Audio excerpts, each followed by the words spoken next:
With the release of Resident Evil Requiem, the story adds a lot of new elements to the Resident Evil universe, including the return of fan-favorite character Leon S. Kennedy, as well as a brand new character Grace Ashcroft. In this video, I'm breaking down the full story of Resident Evil Requiem, the hidden Grace Ashcroft files you unlock after beating the game, and what all of it could mean for the future of the Resident Evil series, including how Requiem completely changes what we thought we knew about the Raccoon City incident. This was recorded on the release date of the game and played the way the developers intended, with Grace's section in first person and Leon's in third person. And I have to say, as someone who had never played a Resident Evil game before this, some of the first person sections generally scared the shit out of me. So consider this your final warning.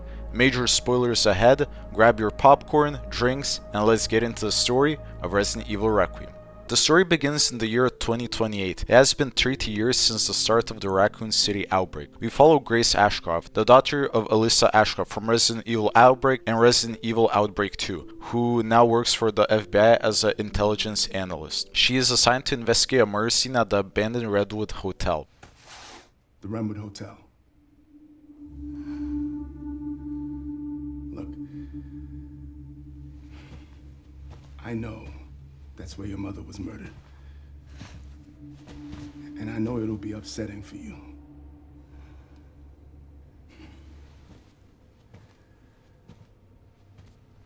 Alyssa died 8 years ago. Perhaps it's time for you to face the past.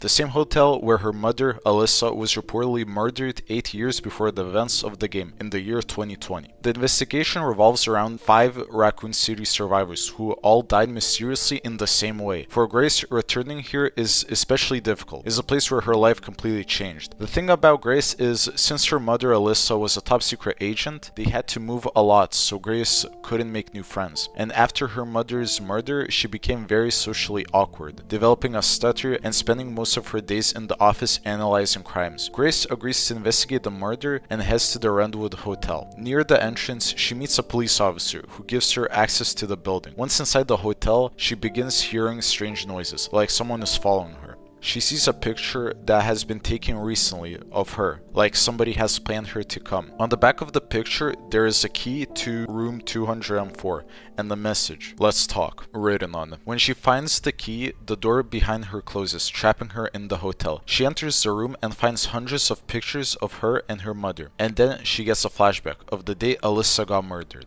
Alyssa and Grace are in a bit of a disagreement. Grace is caught up on her studies and job, while Alyssa wants her to take a break. The phone rings, Grace picks it up, and a mysterious caller asks for Alyssa. But when Grace answers, the call stops. Then the light goes out. Alyssa suspected something is suspicious, and they start to escape the hotel. They meet one of the workers at the hall, but he gets killed by a mysterious hooded figure. Alyssa shoots the guy and presumably kills him. Trying to escape, Alyssa hides a briefcase. Grace, being shocked, is panicked, but Ashley reassures her and tells her that she loves her. Grace is still in shock, and when she turns around, Alyssa gets killed by the same hooded figure. He falls from the injuries and sets the place on fire. Grace holds her mother, thinking this is all her fault. We cut back to Grace distraught after revisiting that chilling memory. She goes to the hotel and gets the briefcase behind the painting. It contained a journal from Ashley and the floppy disk. After getting the briefcase, she meets the cop that let her in. He turns into a zombie and attacks Grace, biting her in the process. After killing him, she goes to the room upstairs. There she finds the man that has been behind all of this, and his name is Victor Gideon, the same hooded figure in the hotel 8 years ago. He locks the door and incapacitates Grace, carrying her to a mysterious location. We cut to Embrace a few minutes earlier, before Grace is captured. We see the detective leaving the crime scene of a now 8th Raccoon City survivor murder, dying in the same way. The detective gets into his fine Porsche.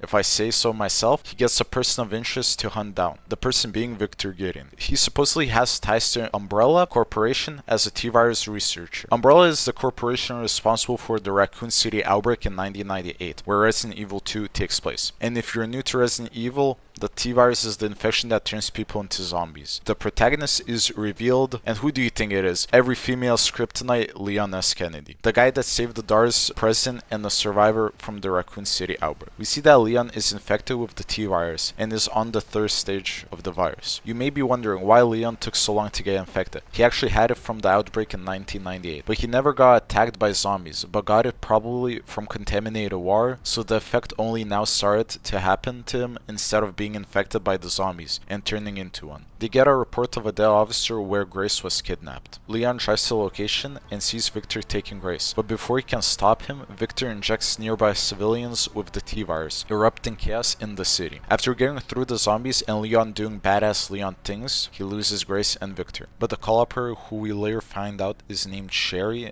knows a place that Victor had recently purchased near Raccoon City. It's called the Rhodes Hill Chronic Care Center, so Leon sets off to find Grace and Victor giddy. We cut to Grace waking up strapped to a machine that has been collecting her blood. After getting out of the contraption, she tries to get out of this place. Along the way, we find a book about the Night Ghost, a being that stalks their prey but it's afraid of the light. She goes to the door and this happens.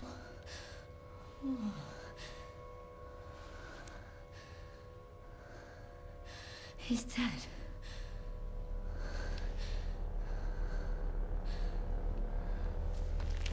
No. Infected.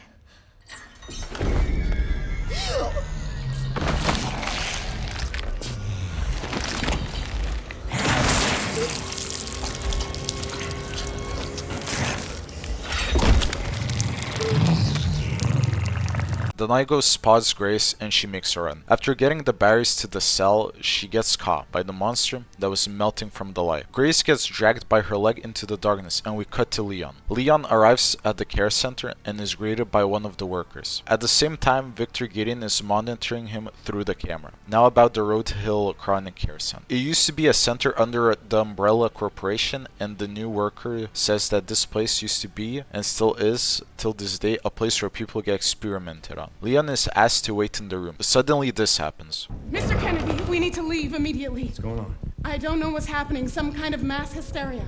The hospital is on lockdown. Doctor. Calm down.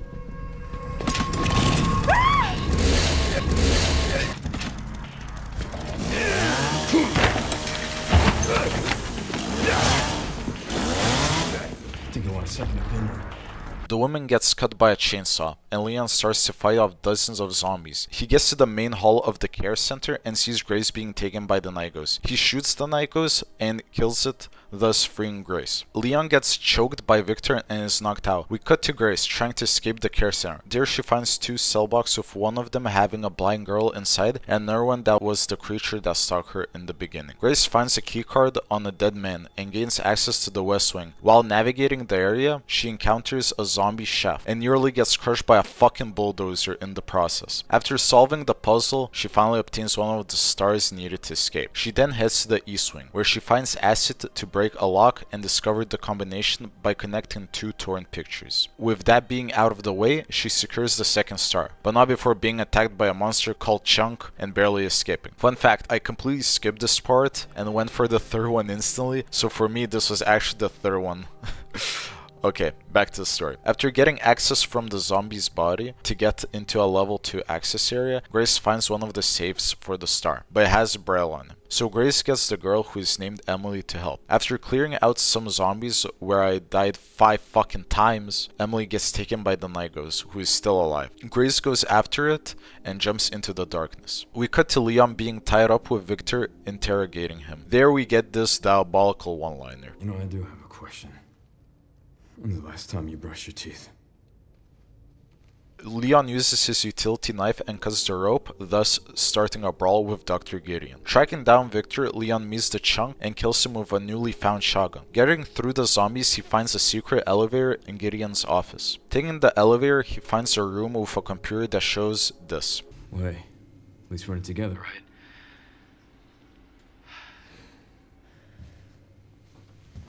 Alright, what do we got?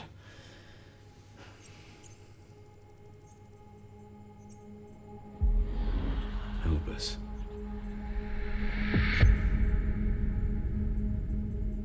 Grace. What's she got to do with this? We go back to Grace, being underground. She finds dozens of cells filled with zombies and one with Emily. We see the Nigos be in the cell with Emily and dozens of dolls. Grace understands that the Nigos collects things, dolls to be exact, because it's a girl that was mutated and experimented in one of the cells where we met Emily. This whole section, Grace tries to get 3 power cells to open the cells, while being stalked by the Nigos, even at one point having to escape a working fluid drainage. After powering on the cells, Grace and Emily reunite and escape, promising to Emily that they will escape from this care center together. The Nigos goes on top of the elevator and this happens.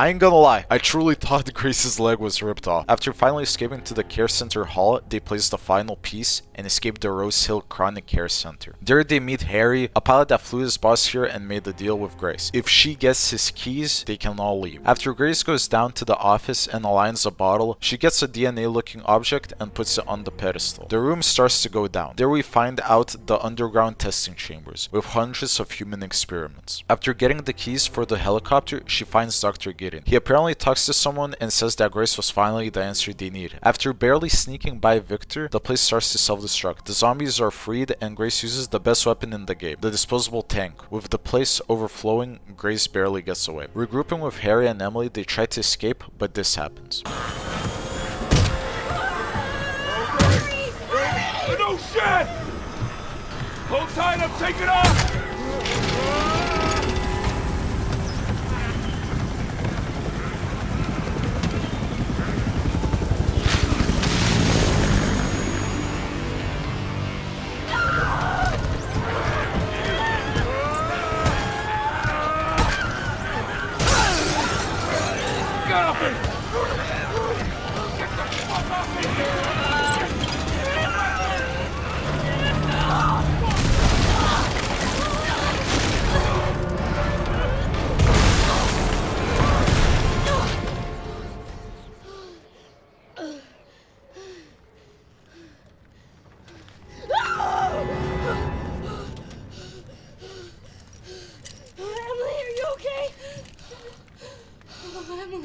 We cut to Leon finding the file of Elpis on Victor's computer and having a picture of Grace in it. We will talk about that later on in the video. Leon sees the helicopter crashing and goes to help Grace. After sniping multiple zombies, they get to a church where Leon and Grace meet. Emily is hurt from the helicopter crash, so Leon kills off multiple zombies while Grace takes care of Emily. After Leon kills the zombies, we cut to Grace trying to get Emily out of this place. Underground, she sees the Nigos and realizes that she needs to power the generator to open the ceiling for the light to kill her. She lets Emily rest while she powers the generators. After doing just that, she finally kills the Nigos. Bro, I was so happy doing that. She was a pain in the fucking ass. But the excitement is surely lived because this happens. Emily? Oh no! Wake up! Come on! Okay. You're okay.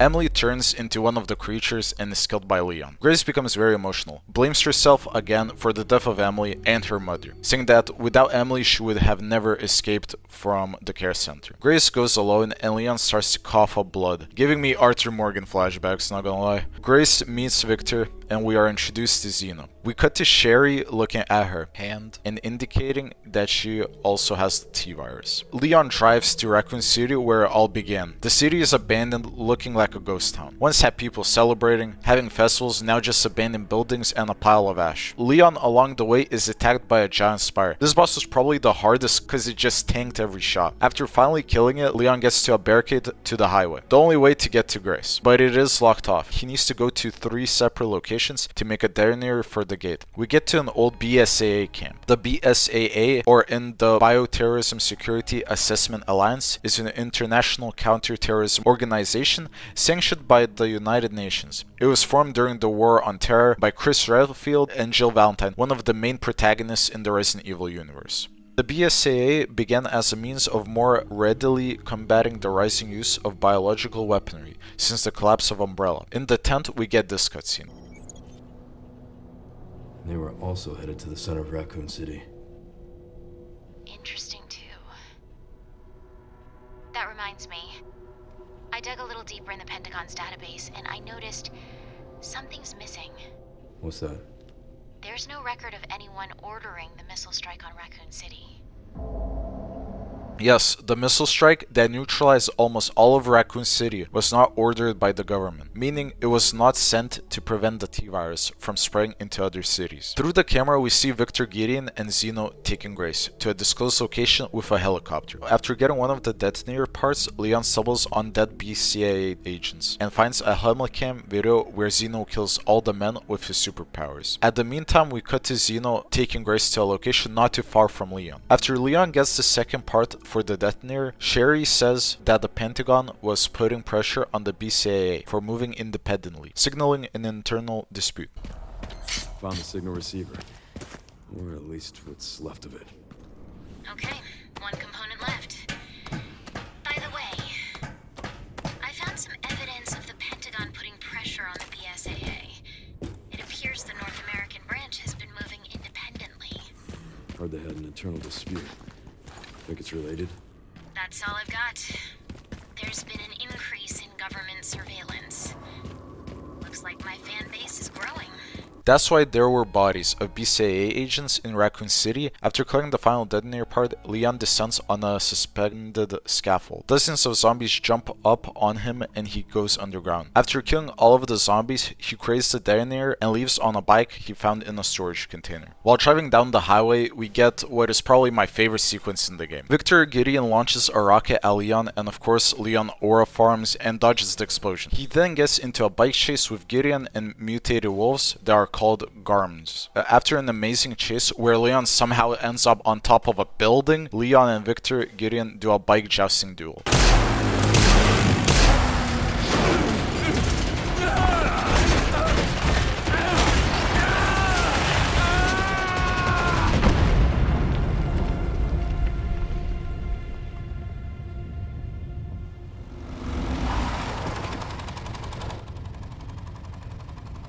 Should've worn a helmet.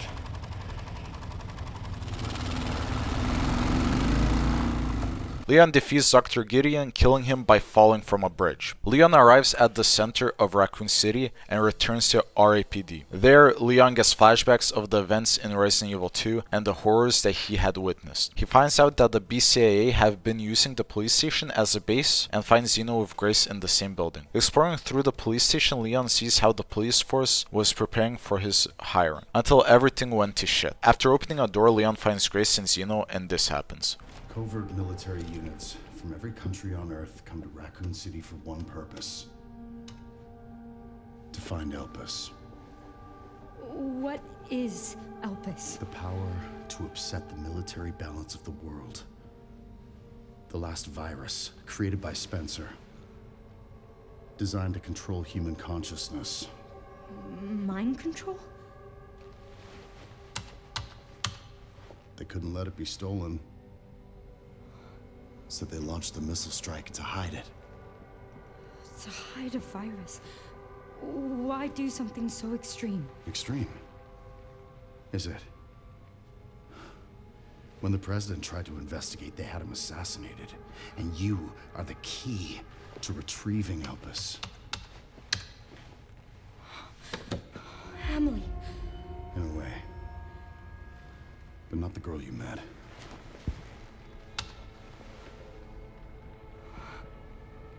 So many attempts. So many failures. Such a waste. What do you mean?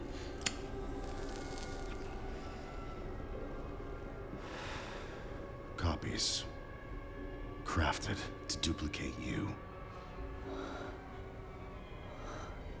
All useless. All scrapped. They each have their own sad story. We get to find out that Elpis is the last virus created by Spencer, the person that created Umbrella, and Elpis has the power to upset the military balance of the world. Apparently has the power to control other people's minds, and the government, fearing that it will be stolen, launched a nuke in Raccoon City to hide the virus. The person tried to investigate and he was assassinated for it. We then find out that Emily is actually a clone of Grace, because Grace has the key to Elpis, and we realize that all the clones would get killed, slaughtered if they didn't match Grace. We then play as Chloe. She's one of the clones who woke up in the middle of an attack on the orphanage. The attack was carried out by the other girls who went rogue. After navigating through them and making me drop my ranch sauce while I was eating, Chloe barely escapes through the underground system. She gets to a chapel where the clones ambushed her. After escaping, she stumbles upon a weird Star Wars looking ass type of place. We find out that they were creating babies and experimenting on them. Chloe finds a projector with everything Umbrella has been doing, since this whole thing was made by Spencer, the creator of Umbrella. Chloe gets approached by two doctors who survived the attack and knocks Chloe out, later killing her. We cut back to Grace and Zeno. Yes, Grace was actually made by Umbrella and Alyssa was not her real mother. Grace gets a panic attack and Leon tries to rescue her. Was she even really my mother? It's time to embrace your destiny.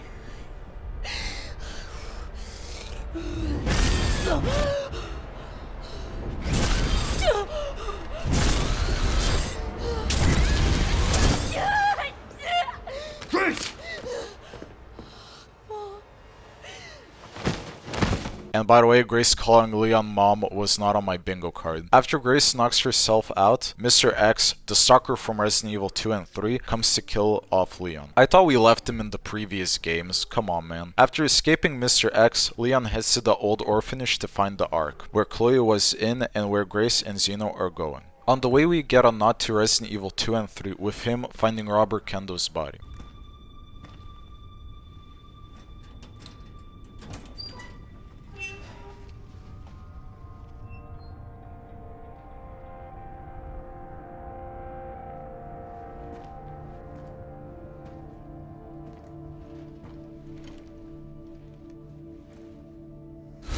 Terminate. It's my fucking daughter. You're a cop. You're supposed to know something. How did this happen?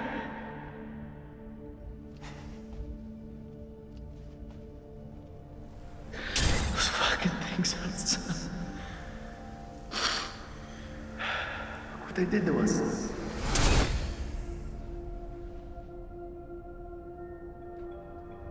I'm so sorry.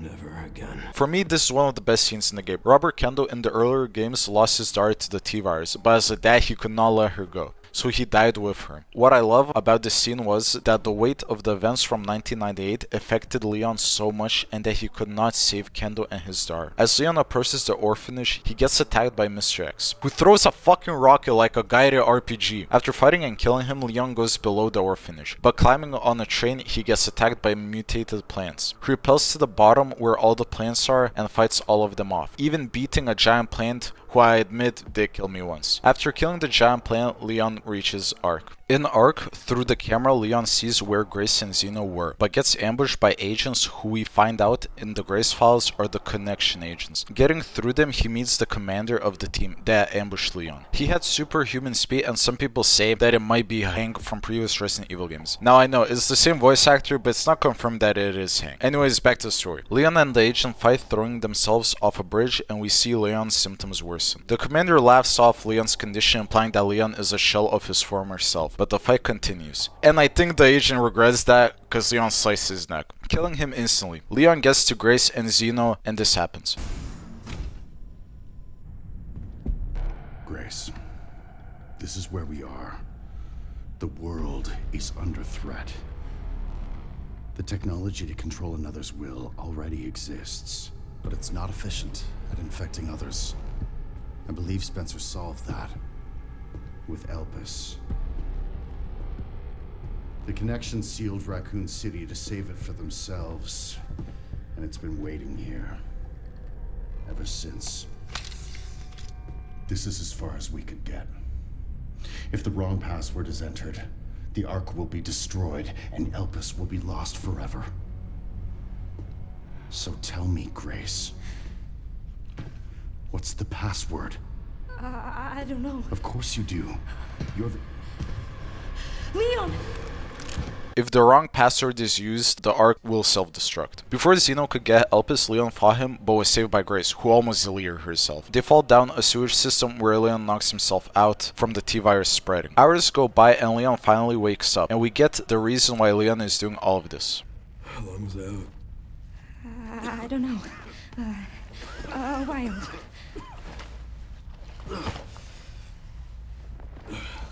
Those marks. T-virus. Stage 3 infection. If you're so sick, why would you come here?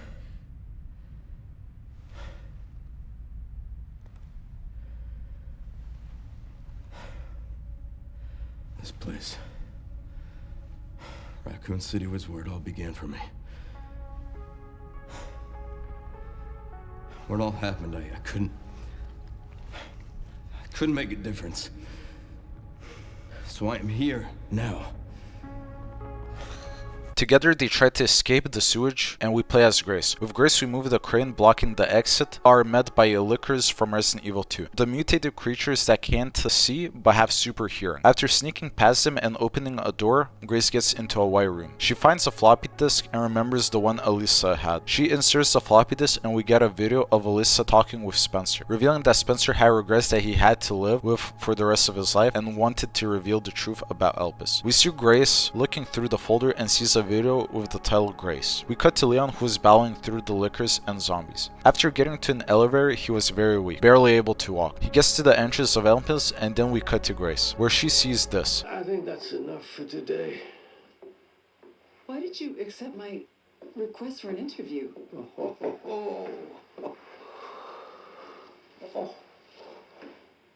is that?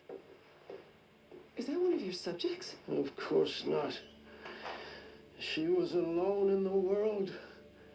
I took her in to make amends. Is she perfectly normal? Just an average child needing a home. She is my hope. Aren't you beautiful? Would you like to hold her?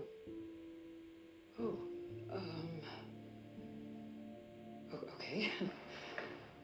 She's adorable. What's her name? Grace. Grace sees the video and notices Leon collapsing and coughing up blood near the entrance. She rushes towards Leon and gets him. They both meet Zeno at Elpis. Grace agrees to give the code to Zeno if he lets Leon live. And then you are met with a choice: destroy Elpis or release it. I picked releasing it since it is the canon version and it will save Leon. The ending where you destroy Elpis gets Leon killed, and let's be honest, nobody wants that. After Zeno injects himself with Elpis, we get this. Mr. Kennedy, I give you the honor of experiencing my power firsthand. I'm not sure Elpis is what you think it is. There's nothing special about me. I was never any key. Spencer wanted to make amends. But you released Elpis. What is it? Tell me! Leon! Why? My powers! Elpis is Spencer's atonement. It's an antiviral. That's right, Elpis is not a weapon to control other people. It's an antiviral to stop the T-virus. Spencer made it because he regretted what he did with the Umbrella Corporation. Zeno loses his powers and Victor Gideon shows up. Yes, he has survived from the fight with Leon. We find out he has powers and is infected with the T-virus. Victor had lied to Zeno, telling him it's a bioweapon when he knew it was an antiviral. His goal was to stop Elpis so that the T-virus would spread, this making the world order thrown into chaos. Victor Gideon kills Zeno and destroys Elpis. Grace uses Elpis to cure Leon and the final battle begins. Grace and Leon get separated and Leon fights Victor Gideon. He launches an RPG at the doctor and he falls, presumably killing him. But he comes back as a nemesis. Leon fights the nemesis off, slashing the axe to the nemesis brain, killing Victor Gideon once and for all, and of course doing it with style. He finds Grace unconscious. After Grace wakes up, they are saved by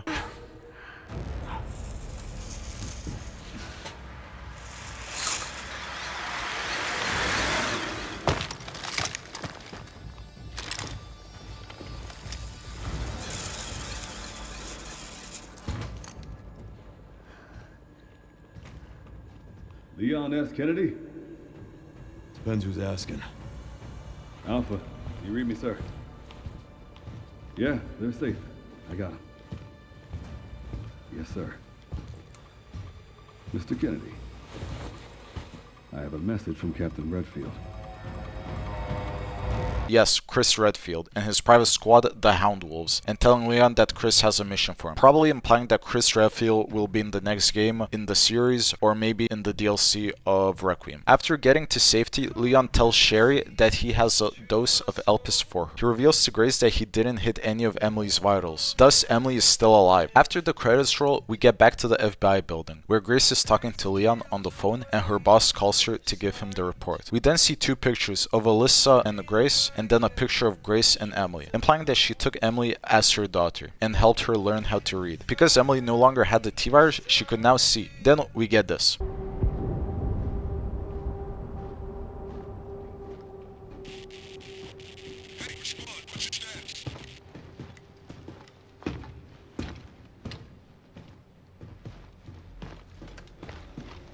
Remaining BSAA forces have been neutralized. Retrieving the objective before they send in the wolves.